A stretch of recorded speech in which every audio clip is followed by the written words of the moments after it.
Praise the Lord. கர்த்தருடைய பரிசுத்த நாமத்திற்கு மகிமை உண்டாவதாக. உங்களை எல்லாரையும் சந்திப்பதில் மிகுந்த சந்தோஷம். இந்த நாளிலும் கூட நாம் ஒரு வசனத்தை எடுத்து நாம் தியானத்துக்குள்ளாய் கடந்து போகலாம். ரோமரின் புஸ்தகம் 8வது அதிகாரம் 36வது வசனத்தை வாசிக்கலாம். ரோமர் 8:36. கிறிஸ்துவின் அன்பை விட்டு நம்மை பிரிப்பவன் யார்? உபத்திரவமோ, வியாகுலமோ, துன்பமோ, பசியோ, நிர்வாணமோ, நாசமோசமோ, பட்டயமோ என்று வேதம் என்ன செய்கிறதுனா சொல்லுகிறது. இவை எல்லாவற்றிலும் நாம் நம்மில் அன்பு கூறுகிறவராலே முற்றும் ஜெயம் கொள்கிறவராய் இருக்கிறோம் என்று வேதத்தில் பார்க்கிறோம். இந்த வசனத்தை நம்ம பார்க்கும் பொழுது தேவனுடைய அன்பை விட்டு என்னை என்ன செய்ய முடியாது, பிரிக்க முடியாது என்பதை நம்ம பார்க்கும் பொழுது என்னுடைய அன்பு அவர் மீது நான் வைத்திருக்கிற அன்பு பிரிக்க முடியாது என்பதை நம்ம இதில் என்ன செய்யலாம்னா, நம்ம முதல்ல நம்ம வாசிக்கும் போது அப்படி என்ன செய்யலாம் தோணலாம். ஆனால் அதை ஃபோக்கஸ் பண்ணலை. இல்லை என்றால் பவுல் அதை அவர் எம்பசைஸ் பண்ணி அவர் பேசலை. அவர் என்ன சொல்ல வருகிறார் என்றால், தேவனுடைய அன்பு என்னுடைய வாழ்க்கையில் என்ன விதமான சூழ்நிலைகள் இருந்தாலும், என்னுடைய வாழ்க்கையில் எப்படிப்பட்ட காரியங்களாக இருந்தாலும், அவருடைய அன்பு என்கிட்ட என்ன செய்ய முடியாதுன்னா பிரிக்கவே முடியாது. என்னை எல்லா சூழ்நிலையிலையும் அவருடைய அன்பு என்னை கிட்டி நெருக்குகிறதாக இருக்கிறது, ஏவுகிறதாக இருக்கிறது, தழுவுகிறதாக இருக்கிறது, என் மீது அதிக அன்பு இருக்கிறது என்பதை தான் அங்கே பார்க்குறோம். நம்ம இன்னும் சற்று விளங்கி கொள்வதற்கு அதே அதிகாரத்தில் 31வது வசனத்தை நம்ம போவோம் சொன்னால், இவைகளை குறித்து நாம் என்ன சொல்லுவோம்? தேவன் நம்முடைய பட்சத்தில் இருந்தால் நமக்கு விரோதமாக இருப்பவன் யார்? அப்படி தான் அவர் ஆரம்பிக்கிறார். அந்த வசனத்தை நம்ம பார்க்கறதுக்கு முன்னாடி 36ல் பார்க்கறதுக்கு முன்னாடி 31ஆம் வசனம் சொல்லுது, நமக்கு விரோதமாக நிற்பவன் யார் என்று. ஏன் அப்படின்னா, கர்த்தரின் பட்சமாக இருக்கிறார். That God is with me. தேவன் என்னோடு கூட இருக்கிறார். அன்று பெலிஸ்தியர்கள் இஸ்ரவேலுக்கு விரோதமாய் வரும்பொழுது இஸ்ரவேல் ஜனத்துக்குள்ளாக இந்த ஒரு சிந்தை காணப்பட்டது. தேவனுடைய பெட்டி எங்களிடத்தில் இருக்கிறது என்று நம்ம அவங்க அதை பிரமித்து, இல்லை என்றால் ரொம்ப அதை தைரியமாக அவர்கள் என்ன செஞ்சார்கள், பிரகடனப்படுத்தினார்கள். தேவனுடைய பெட்டி பெலிஸ்தியர் பாளையத்துக்குள்ளாக அது வரும்பொழுது, இஸ்ரவேல் பாளையத்துக்குள்ளாக வரும்பொழுது பெலிஸ்தியரின் பாளையத்துக்குள்ளாக மிகுந்த சலசலப்பு எல்லாம் உண்டாகிறத நம்ம என்ன செய்ய முடியுது, பார்க்க முடிகிறது. அது உண்மைதான். ஆனால் தேவனுடைய நாமத்தை சுமந்து வந்ததான ஒப்பனேசம் பிணைக்காசும் கர்த்தரோடு ஒரு நெருக்கம் இல்லாதபடி, ஜனங்களும் தேவனோட ஒரு நெருக்கம் இல்லாதபடி இருந்தபடியினாலே தேவன் அதை அவர்களுக்கு விரோதமாகவே என்ன செஞ்சார், மாற்றினார் என்று நம்ம பார்க்கிறோம். ஆனால் இங்கே வசனம் சொல்லுகிறது, இவைகளை குறித்து நான் சொல்ல வேண்டும்னா, கர்த்தர் என் பட்சமாக இருக்கிறார். பிகாஸ் இந்த கிறிஸ்துவின் அன்பு, கிறிஸ்துவின் நமக்காக அவர் பலியானபடியினாலும் புதிய பிரமாணத்தை நமக்கு கொடுத்திருக்கிறதான கிறிஸ்து எப்படிப்பட்ட ஒரு காலத்தில் நம்மளை வைத்திருக்கிறார் என்றால், கிருபையின் நாட்களே அவர் மிகுதியாக வைத்திருக்கிறார். இது என்ன சொல்ல வருகிறது என்றால், தேவனுடைய அன்பு என்னை விட்டு அது பிரிக்க முடியாததாக இருக்கிறது. எல்லா நேரங்களிலும் அவருடைய அன்பு என்னை நெருக்கி ஏவுகிறதாக இருக்கிறது. தம்முடைய சொந்த குமாரன் என்றும் பாராமல் நம்ம எல்லாருக்காகவும் அவரை ஒப்பு கொடுத்தவர், அவரோடு கூட மற்ற எல்லாவற்றையும் நமக்கு அருளாதிருப்பது எப்படி என்று சொல்கிறார். The most precious thing of God is his own son and he is of God. அவரும் தேவன் தான், தேவனின் ஒரு பகுதியாக இல்லை தேவனாகவே இருக்கிறார். பிதா குமாரன் பரிசுத்த திரியேக தேவனாக இருக்கிறார்கள்.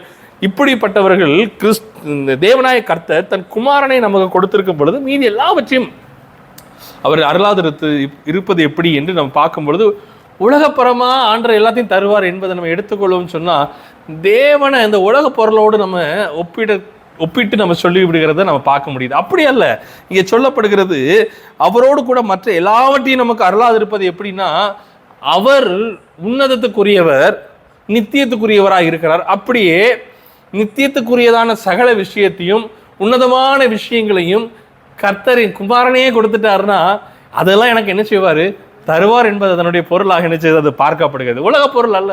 உலக பொருளுக்காக ஒரு மனிதன் தேவனை தேடுவான் என்று சொன்னால், அவரை அறியாத நாட்களில் ஒரு தேவைக்காக ஒரு நெருக்கத்து நிமித்தமாக தேடினது உண்டு, இல்லைன்னு சொல்லவில்லை. ஆனால் அதுக்காகவே ஒரு மனிதன் தேடிக்கொண்டே இருப்பான் என்று சொன்னால் அவனுடைய நிலைமை மிகவும் அவலமான ஒரு நிலைமையாக இருக்கும். 33வது வசனத்தை நமக்கு பார்க்கும் பொழுது, தேவன் தெரிந்து கொண்டவர்கள் மேல் குற்றம் சாட்டுகிறவன் யார்?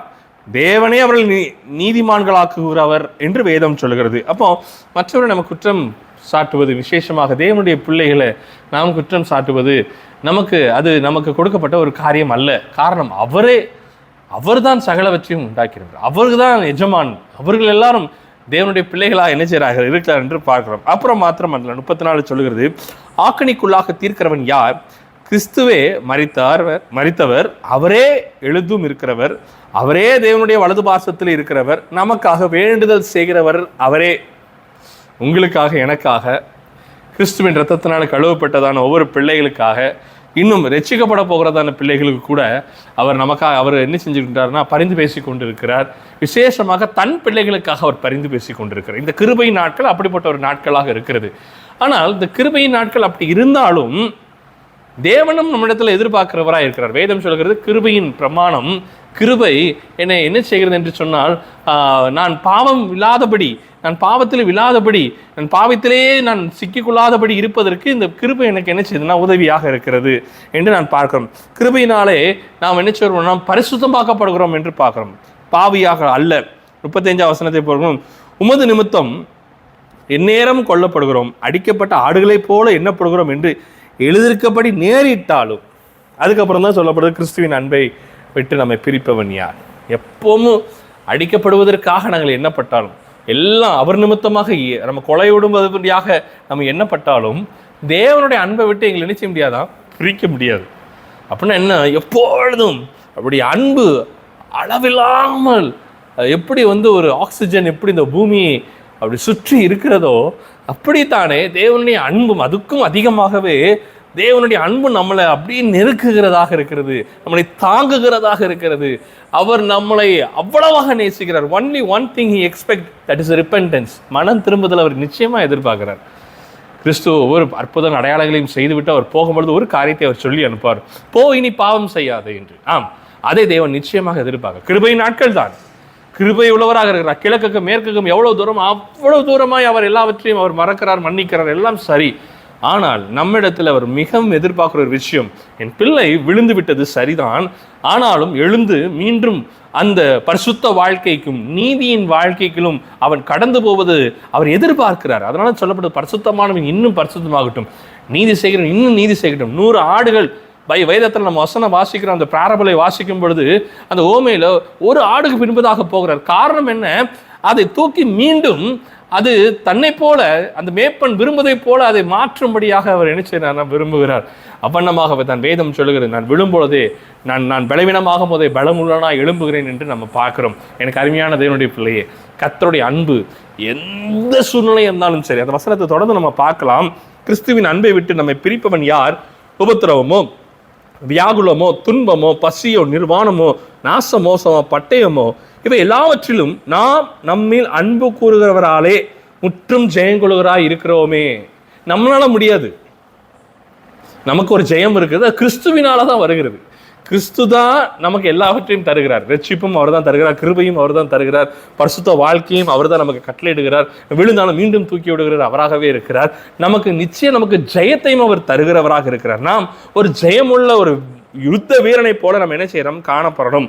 மரணமானாலும் ஜீவனாலும் தேவ தூதர்களானாலும் அதிகாரங்கள் ஆனாலும் வல்லமைகள் ஆனாலும் காரியங்கள் ஆனாலும் வரும் காரியங்கள் ஆனாலும் உயர்வானாலும் தாழ்வானாலும் வேற எந்த சிருஷ்டி ஆனாலும் நம்முடைய கர்த்தராகிய கிறிஸ்து இயேசுவில் உள்ள தேவனுடைய அன்பை விட்டு நம்மை பிரிக்க மாட்டாது என்று நிச்சயித்திருக்கிறோம். இங்க அழகா இருக்கு பாருங்க, வேறு எந்த சிருஷ்டி ஆனாலும் நம்முடைய கர்த்தராகிய கிறிஸ்து இயேசுவில் உள்ள, அதாவது அவருக்குள் இருக்கிற அன்பு தேவனுடைய அன்பை விட்டு நம்மை பிரிக்க மாட்டாது என்று நிச்சயித்திருக்கிறோம். என்னையும் அவரையும் பிரிக்க முடியாது. இந்த அன்பு எப்படின்னா, அவர் மட்டும் இல்லை, அவர் என்னை நேசிக்கிறபடினாலே இந்த நேசம் அவருக்குள்ளாம் பற்றி போகுது. உதாரணத்துக்கு அவர் அழகாக ஒரு ஓமையை சொல்வார், நானே திராட்சை செடி, நீங்கள் அதில் கிளைகளாக இருப்பீங்க. என்னை அன்றி உங்களால் என்னை இல்லாமல் நீங்கள் நிலைத்திருக்க முடியாது, கனி கொடுக்க முடியாது. அப்போ அவர் என்னை நேசிக்கிறாருங்கிற அந்த உணர்வு எனக்கு வர ஆரம்பிச்சிட்டாலே பதிலுக்கு என்னுடைய அன்பு அவர் மேல் பற்றி எரியறதாக இருக்கிறது, அவர் மேலே தாகம் அதிகமாக உண்டாகும், அவருக்குள்ளாக இன்னும் ஐக்கியம் உண்டாகிறதா இருக்கிறது. எனக்கு என்ன உபத்திரம் வந்தாலும், என்ன நெருக்கம் வந்தாலும், என் சூழ்நிலைகள் எப்படிப்பட்டதா இருந்தாலும், ஒருவேளை நானும் விழுந்தாலும் கூட என்னை தூக்கி எடுக்க கர்த்தர் ஒரு நிச்சயம் உண்டு. காரணம், அவருடைய அன்பை விட்டு என்னால் பிரிக்கவே முடியாது. எனிதிங், பிசாசின் எந்த சூழ்நிலையும் என்னதான் அவன் செய்தாலும் கூட அந்த அன்பு மாறவதே இல்லை. அவர் என் மீது எப்பொழுதும் நேசம் உள்ளவராக இருக்கிறார். அவர் அடித்தாலும் அரவணைக்கிற கர்த்தர் அதிகமான கிருபையை தந்து எப்படியாவது எழும்பும்படியாக தருகிறார். மீண்டும் எழும்பும்படியாக விழுந்து போன தாவீதின் கூடாரத்தை எழுப்புகிற கர்த்தர் தானே உங்களுக்குள்ளே வாசமாக இருக்கிறார் என்று நம்ம வேதம் நினைச்சுகிறது நம்ம பார்க்கிறோம். எனக்கு அருமையான தேவனுடைய பிள்ளை, நம்ம எல்லாருக்கும் தெரிந்ததான ஒரு ஓமை ஒன்று உண்டு. இந்த ப்ராடிகல் சன், இளைய குமாரன் குறித்துதான ஒரு ஓமை நம்ம எல்லாருக்கும் என்ன செய்யணும் தெரியும்.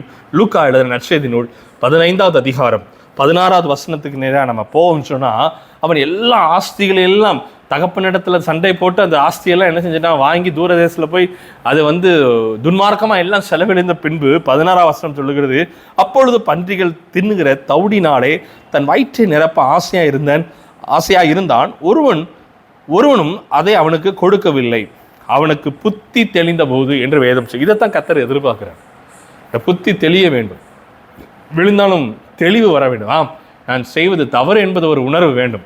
கிருபை நாட்களில் வாழ்ந்தாலும் கூட நமக்கு தெரிய வேண்டும் நாம் விழுந்து விட்டோம் என்று, இல்லை என்றால் தேவனுக்கு பிரியமில்லாத ஒரு காரியத்தை செய்து விட்டோம் என்று. ஒருவேளை கர்த்தர் ஒரு காரியத்தை உங்களிடத்தில் செய்ய சொல்லி நீங்கள் செய்யாமல் போனால் அது கீழ்ப்படிதல் இல்லாதது. அப்படின்னாலே ஆதாம் ஏவாள் செய்த முதல் காரியமாக இதை பார்க்கிறோம். அவர்கள் கீழ்ப்படியாதனாலே நிறைய ஆசீர்வாதத்தில் இழந்து போனார்கள். ஒருவேளை கர்த்தர் சொல்லி நீங்கள் செய்யாமல் போவீர்கள் என்றால் கர்த்தரிடத்தில் மனம் திரும்ப கர்த்தர் விரும்புகிறார். அதே சமயத்தில் அவருடைய அன்பு உங்களை அவர் என்ன செய்வது, நான் பிரிக்கிறதே இல்லை என்று வேதம் என்ன செய்கிறது நாம் பார்க்கிறோம். அவன் புத்தி தெளிந்த போது அவனின் தகப்பனுடைய கூலிக்காரர் எத்தனையோ பேருக்கு பூர்த்தியான சாப்பாடு இருக்கிறது, நானோ பசியினால் சாகிறேன். நான் எழுந்து என் தகப்பனிடத்திற்கு போய், தகப்பனே, பரத்துக்கு விரோதமாகி உமக்கு முன்பாகவும் பாவம் செய்தேன் என்று அவன் தனக்குள்ளே அவனை செஞ்சுக்கிறான சொல்லிக் கொள்ளுகிறான். அவன் தன்னை தன் தகப்பன் வீட்டுக்கு என்று அவனை ஆரம்பிக்கிறான். நாங்கள் சொல்லும் பொழுது நான் எழுந்து என் தகப்பன் வீட்டுக்கு போய் அப்படின்னு தான் அவன் என்ன செய்யறான்னா ஆரம்பிக்கிறான். ஆனால் அவனுடைய இந்த கில்ட் என்ன செய்யுதுன்னா, அவன் பாவம் செய்தபடினால தகப்பன் வீடுன்னு ஆரம்பிக்கிறான்.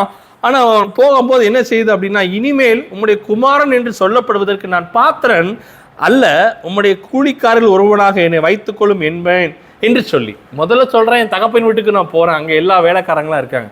அவனுக்கு அதுக்கப்புறம் அவனுக்கு உணர்வு வருகிறது, நான் அதுக்கு தகுதியற்ற ஒரு பாத்திரம், இனிமேல் அவருடைய பிள்ளைன்னு சொல்வதற்கு எனக்கு தகுதியற்ற ஒரு பாத்திரம், நான் இனிமேல் அவரை பிள்ளைன்னு சொல்ல முடியாது. ஆனால் அவருடைய வீட்டில் ஒரு வேலைக்காரனா என்ன செஞ்சுக்கிறேன், இருந்துக்கிறேன் அப்படின்னு அவன் என்ன செய்யறானா சொல்லுகிறான். காரணம், இது மனுஷனுடைய சுபாவமாக இருக்கிறது. ஒருவேளை தேவன் கர்த்தர் நம்மிடத்தில் பேசி கொண்டிருக்கலாம், ஒருவேளை கர்த்தருக்கு பிரியமில்லாத காரியங்கள் செய்திருக்கலாம். நான் இனிமேல் கர்த்தரோடு கூட வாழ்வதற்கு நான் தகுதியற்றவன் என்று நீங்கள் உங்களைத்தான் நீங்கள் சொல்லிக் கொள்ளலாம். ஆனால் தேவன் எப்படி பார்க்கிறார் என்றால், only he expect and repentance. அவ்வளோதான். நான் மனம் திரும்புகிறேன் ஆண்டவரே, எனக்கு உள்ளான ஒரு இருதயத்தில் ஒரு மனம் திரும்புதல் உண்டாயிட்டு என்று சொன்னால் வேதம் சொல்லுகிறது, பாவத்தை மறைக்கிறவன் வாழ்வடைய மாட்டான், அதை அறிக்கை செய்து விட்டுவிடுவன் தேவனுடைய இரக்கத்தை பெறுகிறான், அந்த கிருபையை அவன் பெறுகிறவனாய் காணப்படுகிறான். எனக்கு அருமையான தேவனுடைய பிள்ளையே, இந்த இளைய குமாரனை பார்க்கும் பொழுது நான் ஒரு வேலைக்காரனில் ஒருவனாக இருக்கிறேன் அப்படின்னு சொல்லி என்ன செய்யறானா, அவன் புறப்பட்டு போகிறான். எழுந்து புறப்பட்டு 20ஆம் வசனம் சொல்கிறது, தகப்பனிடத்தில் வந்தான். அவன் தூரத்தில் வரும்போதே அவனுடைய தகப்பன் அவனை கண்டு மனதுருகி, எஸ், நம்முடைய தகப்பன் மனதுருகிற கர்த்தர், மனிதனை போல அல்ல. The moment he sees you returning back to God, உங்களுடைய இருதயத்தில் இனிமேல் அவருக்காக நான் பரிசுத்தமாய் வாழ நான் விரும்புகிறேன் இந்த எண்ணம் வரும்பொழுதே, அவர் வேதம் சொல்லுகிறது, இருதயத்தின் தோற்றமே அவர் அறிகிறார். அது தோன்றதுக்கு முன்பதாகவே அவர் அறிந்திருக்கிறார். அது வரும்பொழுதே அவர் அதனுடைய எல்லாத்தையும் அவர் தன் அன்பை வெளிப்படுத்த ஆரம்பிக்கிறார். இங்கே அதான் சொல்லுவது, வரும்போது அவனுடைய தகப்பன் அவனை கண்டு மனதுருகி ஓடி அவனை கழுத்தை கட்டி கொண்டு அவனை முத்தம் செய்தான் என்று பார்க்கிறோம். God is always God, Father is always our Father. அநேக ஜபங்கள் வேதத்தில் உண்டு. கிறிஸ்து இந்த ஜபத்தை சொல்லிக் கொடுக்கும் பொழுது இதைத்தான் சொன்னார், Our Father in heaven, பரலோகத்தில் இருக்கிற எங்கள் பிதாவே. அப்பா பிதாவேன்னு கூப்பிடுகிறதான புத்திர சுகத்தின் ஆவியும் அதிகாரத்தையும் எனக்கு தந்திருக்கிறாரு. நான் வேலைக்காரன் அல்ல, நான் அவனுக்கு தூரமானவன் அல்ல. எனக்கு உபத்திரம், நெருக்கம், வியாகுலம் வந்தது என்பது உண்மைதான். அந்த நேரங்களில் கர்த்தருக்கு விரோதமாக பேசினே கூட இருந்திருக்கலாம், தூரமாக நான் போயிருக்கலாம், உண்மைதான். ஆனால் அவருடைய அன்பு மாறுவதில்லை. இவை எல்லாவற்றிலும் கிறிஸ்துவின் அன்பை விட்டு எங்களை பிரிக்க முடியாது. நான் மனம் திரும்பி தேவனை நோக்கி பார்க்கும் பொழுது கர்த்தர் எனக்கு மிகவும் மீண்டும் எனக்கு கிருபையை தருகிறார். விழுந்து போன தாவீதின் கூடாரத்தை எழுப்புகிற கர்த்தர் தானே, அது மனிதரால் கூடாதது, தேவனால் எல்லாம் கூடும் என்று வேதம் சொல்லுகிறது. பேதுரு இப்படித்தான் கேட்கிறான், எல்லாரும் இப்படி சொன்னீங்கன்னா யார் தான் ஆண்டவரே பரலோகத்துக்கு போவார்? மனுஷனால முடியாது, தேவனால் எல்லாம் கூடும், கர்த்தரால் தான் கூடும். உங்களை அழைத்தவரே கர்த்தர் தான், இந்த ரட்சிப்பை கொடுத்ததே கர்த்தர் தான். உங்களுக்குள்ளாக அது இருதயத்தில் மனம் திரும்புதல் அப்படி வருவதும் கர்த்தராலே தான். நீங்களும் ஒரு முயற்சி செய்து பாருங்க, ஆண்டவரே இன்று முதல் ஒரு புதிய மனிதனாய் நான் வாழ விரும்புகிறேன் அப்படின்னு சொல்லி பாருங்க. கர்த்தர் அதை எதிர்பார்க்கிறார். உங்கள் இருதயத்தில் வேதத்தில் சொல்லப்படுகிறது, வாசலண்டே நான் இருதயத்தின் வாசலண்டே கதவை தட்டுகிறேன். ஒருவன் திறப்பான் என்று சொன்னால் அவனுக்குள் நான் பிரவேசித்து அவனோடு கூட தங்கி இன்று முதல் உங்களோடு கூட தங்குறவராக இருக்கிறார். உங்களை நேசிக்கிறார். உங்களுடைய பாவத்தை அவர் பார்ப்பது இல்லை. அது அவரை தூக்கி வீசி அவர் அதை தூரமாக அவர் என்ன செஞ்சுட்டானா அவர் அதை அனுப்பி விடுகிறார். உங்களை நேசிக்கிறார். பாவத்தை வெறுக்கிறார், பாவியை நேசிக்கிறார். மனம் திரும்பும் பொழுது நீங்கள் மனம் திரும்பப்பட்ட புத்திரராக இருக்கும் பொழுது அது மாத்திரமல்ல, அவர் அனைத்து முத்தமிடுகிறவர் மாத்திரமல்ல, வேதம் சொல்லுகிறது குமாரன் தகப்பனை நோக்கி, தகப்பனே அவன் மாறுற மாதிரி இல்லை, நம்மள மாதிரி சில நேரங்களில் நாம் விழுந்து போகும் பொழுது கர்த்தரை நோக்கி நாம் பார்ப்பதற்கு ஃபாதருடைய பாடல்களோ உண்டு. நான் பாவம் செய்தேன், துரோகம் செய்தேன், நிலையாமல் தூரம் போனேன், அப்போ முகத்தை பார்ப்பதற்கு என்னால் முடியல, அப்படிலாம் அந்த வார்த்தைகள் வரும். இங்கே அப்படிதான் இருக்கு. உமக்கு முன்பாக பாவம் செய்து இனிமேல் உம்முடைய குமாரன் என்று சொல்லப்படுவதற்கு நான் பாத்திரன் அல்ல ஆண்டவரே. அப்பொழுது தகப்பன் தன் ஊழியக்காரன் நோக்கி, நீங்கள் உயர்ந்த வஸ்திரத்தை கொண்டு வந்து இவனுக்கு உடுத்தி, ரட்சிப்பு ஆடையின் கரைப்பட்டாலும் கர்த்தர் அந்த ரட்சிப்பின் ஆடையை புதிதாக தர அவர் விரும்புகிறவராய் இருக்கிறார். இவன் கைக்கு மோதிரத்தையும் புத்திர சுவாசன அதிகாரத்தையும் கால்களுக்கு பாதரட்சத்தையும் ரட்சிப்பையும் நமக்கு என்ன செய்கிறார் போடுங்கள். அதுக்கப்புறம் பெரிய விருந்து உண்டாகிறது. வேதத்தில் ஒரே ஒரு இடத்துல தான் சொல்லப்பட்டிருக்கு, பரலோகம் மிகுந்த சந்தோஷம் அடையுது. எப்போ? பாவி மனம் திரும்பும்போது. நாம் தான் ரட்சிக்கப்பட்டோமே, நம்ம ஏன் மனம் திரும்பணும்? இல்லை, மனம் திரும்புதல் அவசியமாக இருக்கிறது.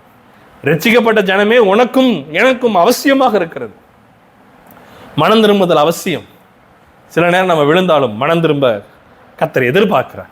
நீங்கள் மனம் திரும்பினால் போதும். அதே பாவத்தை இல்லை என்றால் நான் விழுந்ததை நீங்கள் யோசிக்க வேண்டாம். உங்களை தூக்கி எடுக்க வல்லமை உள்ளவராக இருக்கிறார். பலத்தினாலும் அல்ல, பராக்கிரமத்தினாலும் அல்ல, தேவ ஆவியினால் எல்லாம் ஆகும். தன் குமாரனை கொடுத்தவர் எல்லாம் தருவார். இந்த உலகத்தின் காரியங்களை நீங்கள் எதிர்பார்க்காதீங்க. வேதத்தில் எலிசாவை நீங்கள் பார்க்கும் பொழுது, எலியா இருந்த நாட்கள் நிறைய காரியங்கள் அவன் செய்தது உண்டு. அவன் பரத்துக்கு போவதற்கு முன்பதாக, அந்த ரதங்கள் வருவதற்கு முன்பதாக எலிசா இடத்துல கேட்குறான், உனக்கு என்ன வேணும்? ரெட்டிப்பான உம்மிடத்தில் இருக்கிற ரெட்டிப்பான காரியம் எனக்கு வேணும். நீ அரிதானவை கேட்கிறாய். அரிதான காரியத்தை கர்த்தர் தருகிறார். ஏன்னா குமாரனை கொடுத்துட்டாரு.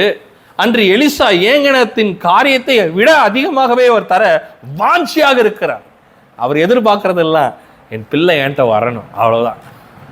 அவர் ஆவலோடு இருக்கிறார். தூரத்தில் வருவதை கண்டு ஓடி போய் முத்தமிட்டு அவனை அணைத்துக் கொள்கிற தேவன் தானே நம் தேவனாக என்ன செய்றார்னா இருக்கிறார் என்று வேதம் என்ன செய்கிறது சொல்லுகிறது. அதே அதிகாரத்தை நம்ம பார்க்கும் பொழுது 15வது அதிகாரம் 31-32 சொல்லுகிறது. அதற்கு தகப்பன், மகனே, நீ எப்போது மூத்த பையனை பார்த்து சொல்லுகிறார், எப்பொழுதும் என்னோடு கூட இருக்கிறாய், எனக்குள்ளதெல்லாம் உன்னுடையதா இருக்கிறது. உன் சகோதரனாகி இவனோ மரித்தான், திரும்பவும் உயிர்த்தான், காணப்படாமல் போனான், திரும்பவும் காணப்பட்டான். ஆனபடினாலே நாம் சந்தோஷப்பட்டு மகிழ்ச்சியா இருக்க வேண்டும் என்று சொன்னான் என்றார். என் தகப்பன், நம்முடைய தகப்பன், நீங்கள் மனம் திரும்பும் பொழுது நீங்கள் ரட்சிப்புக்குள்ளதான் இருக்கிறீங்க. ஆனால் கர்த்தர் விரும்பாத காரியங்களை நீங்கள் செய்கிறீர்கள். உதட்டினால, கண்களினால செய்யும் பொழுது மனம் திரும்புங்க. கர்த்தர் உங்களை ஆசீர்வதிக்கிறார். No man is perfect. பாவம் உன்னிடத்தில் இல்லை என்று சொன்னால் அவன் தான் முதல் பொய்க்காரன் என்று வேதம் சொல்லுகிறது. நம்மிடத்துல சில பாவங்கள் இருக்கலாம், அதை அறிக்கை செய்து விட்டுவிடுவோம். கர்த்தர் மிகுந்த இரக்கமுள்ளவராக இருக்கிறார். அதே பிள்ளையாகவே உங்களை அணைக்கிறார். இவன் பாவம் செய்த பிள்ளை, இவள் பாவம் செய்த பிள்ளை, இவள் கீழ்ப்படியாத பிள்ளையை அப்படின்னு சொல்ல மாட்டார்.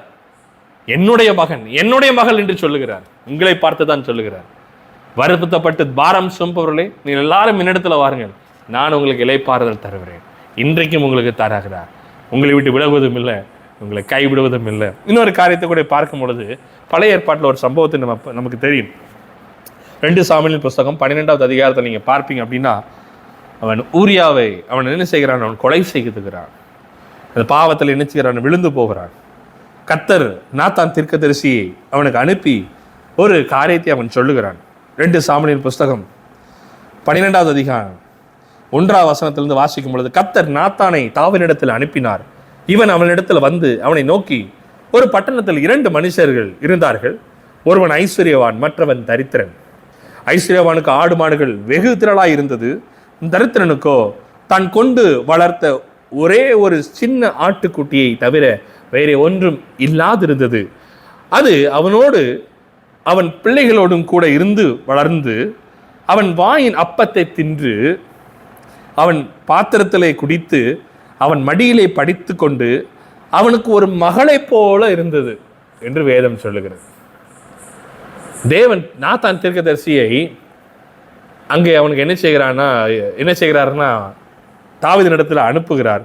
இந்த காரியங்கள் எல்லாம் என்ன செய்யறாருன்னா சொல்லி முடிக்கும் பொழுது, அப்பொழுது தாவீது அந்த மனுஷன் மேல் மிகவும் கோபம் உண்டவனாகி நாத்தானை பார்த்து, இந்த காரியத்தை செய்த மனுஷன் மரணத்துக்கு பாத்திரன் என்று கர்த்தருடைய ஜீவனை கொண்டு சொல்லுகிறேன். அவன் இரக்கமற்றவனாய் இருந்து இந்த காரியத்தை செய்தபடினால் அந்த ஆட்டுக்குட்டிக்காக நாளத்தனையாக திரும்ப செலுத்த வேண்டும் என்றான். அப்பொழுது நாத்தான் தாவீதை நோக்கி, நீயே இந்த மனுஷன். ராஜாவை பத்தி சொல்றாரு, நீயே அந்த மனுஷன். எஸ், இந்த வேதம் நம்மளை வாசிக்கும் பொழுது சொல்லும், நீயே அந்த மனுஷன், நீதான் அந்த மனுஷன், மனம் மாற வேண்டிய மனுஷன் நீங்கள் தான். வேதத்தில் பார்க்கும் பொழுது வேதம் ஒரு கண்ணாடியை போல அது சொல்லி கொடுக்கும் நாம் மாற வேண்டியது என்ன என்று. பரிசுத்தமானவன் இன்னும் பரிசுத்தமாக வேண்டும் என்று சொன்னால் அந்த வார்த்தைக்கு கீழ்ப்படியும் பொழுது அது சொல்லும், நீ தான் அந்த மனுஷன், நீ மனம் மாற வேண்டியது இருக்கிறது, விட வேண்டியது இருக்கிறது, சுயம் சாம்பலாய் மாற வேண்டியது இருக்கிறது. உன்னை கொண்டு கர்த்தர் உபயோகப்படுத்த வேண்டும் என்று சொன்னால் உன் சுயம் இன்னும் சாம்பலாய் மாற வேண்டும் என்று அது நம்மை பார்த்து சொல்லும், நீயே அந்த மனிதன். தாவீது உடனே மனஸ்தாபப்படுகிறான். அதனாலதான் வேதம் சொல்லுகிறது, என் இருதயத்துக்கு ஏற்றவன் அவன், அவனிடத்துல குறை இருக்கலாம், ஆனால் அவனுக்குள்ள ஒரு மனம் மாறுதல் உண்டு, மனம் திரும்புதல் இருக்கிறது. தாவீதுக்கு உங்களுக்கு எனக்கு உண்டோ? உண்டு என்று சொன்னால் உங்களையும் குமாரனாகத்தான் வைக்கிறார். அதுக்கப்புறம் நீங்க பாப்பீங்கன்னா 13ஆம் வசனம் சொல்லுகிறது, அப்பொழுது தாவீது நாத்தானிடத்தில், நான் கர்த்தருக்கு விரோதமாய் பாவம் செய்தேன் என்றான். நாத்தான் தாவீதை நோக்கி, நீ சாகாதபடி கர்த்தர் உன் பாவம் நீங்க செய்தார். உங்களுக்காக எனக்காக என் இயேசு பாவமாக்கப்பட்டார். என்னை நலமாக்கும் தண்டனை அவர் மீது விழுந்தது. சிலுவையிலே என் நேசர் நிர்வாணமாக அவர் அந்த கேடு அடைந்தார். என்னை நலமாக்கும் தண்டனை. நான் தான் அந்த மனிதன், நான் தான் அங்க இருக்க வேண்டும். ஆனால் எனக்கு பதிலாக என் நேசர் எனக்காக அந்த கேடு அடைந்தார். என்னை நலமாக்கும் தண்டனை, என் மீது வைத்த அன்பு.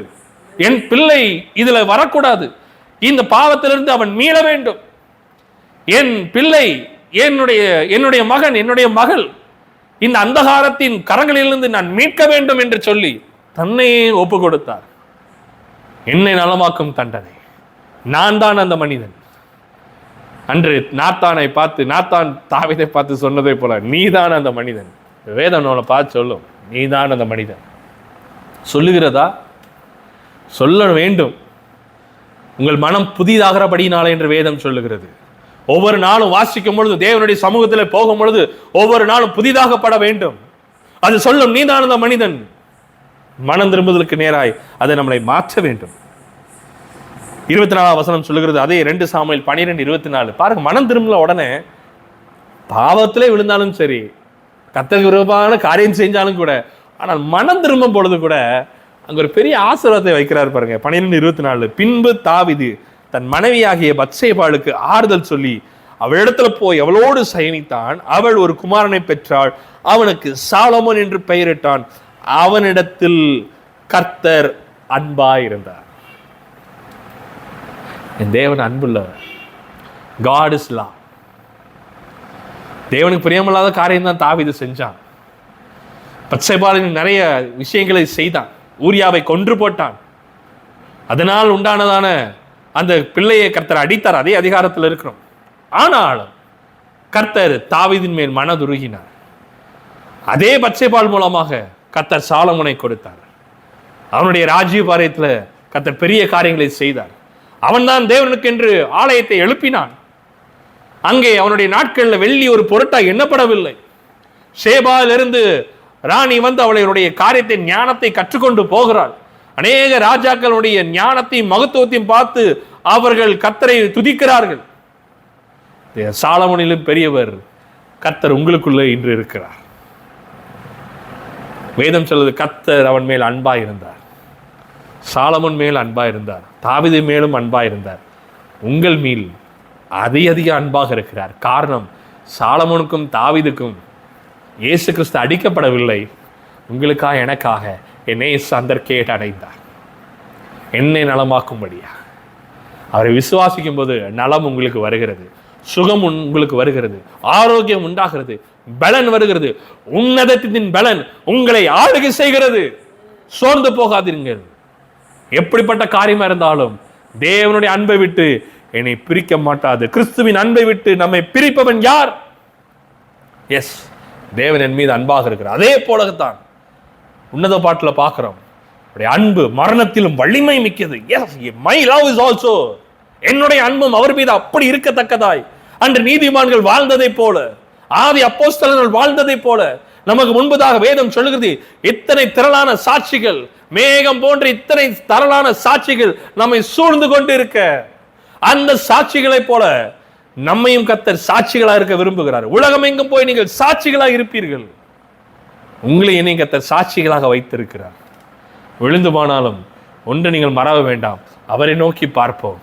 அவர் பலன் தருகிறார். அவர் நம்மளை குமாரன் என்று தான் அழைக்கிறார், குமார்த்திகளாக என்று அழைக்கிறார்.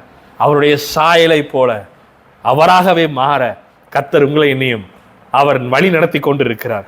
ஒவ்வொருத்தரும் மரணமோ வியாகுலமோ எவைகள் இருந்தால் கவலைப்படாதீங்க, அவைகளை கர்த்தர் நடத்துகிறார் உங்களுக்கு. சங்கீதம் 23 சொல்லுகிறார், மரண இருளின் பள்ளத்தாக்கில் நடந்தாலும் பொல்லாப்புக்கு பயப்படேன், காரணம் தேவரீர் என்னோடு கூட இருக்கிறீர், உடைய கோலும் உடைய தடியும் என்னை தேற்றும். நம்முடைய அன்பை விட்டு என்னால் பிரிக்கவே முடியாது, யாராலையும் பிரிக்க முடியாது, எந்த அதிகாரத்தினாலும் பிரிக்க முடியாது. அந்த தைரியம் எனக்கு இருக்கும் பொழுது, அந்த நம்பிக்கை எனக்கு இருக்கும் பொழுது எனக்கு தைரியம் உண்டாகிறது. அல்லேலூயா, கர்த்தர் உங்களோடு கூட இருக்கிறார். மனம் திரும்புங்கள். கர்த்தருடைய குமாரனாக, கர்த்தருடைய குமாரத்தியாக, ராஜகுமாரனாக, ராஜகுமாரத்தியாக இந்த பூமியிலே வாழும்படியாகத்தானே கர்த்தர் உங்களை நியமித்திருக்கிறார். நீங்கள் பாக்கியவான்கள். கர்த்தர் ராஜாக்களும் ஆசாரியர்களுமாய் கர்த்தர் வைத்திருக்கிறார். அவருடைய சமூகத்தையும் அவருடைய மகிமையும் சுமக்கிறதான ஆசாரியனாகவும் அவருடைய மகத்துவத்தை வெளிப்படுத்துகிற ராஜாக்களுமாய் கர்த்தர் உங்களை நீ வைத்திருக்கிறார். கர்த்தர் உங்களை ஆசீர்வதிக்கிறார். ஆமென். God bless you.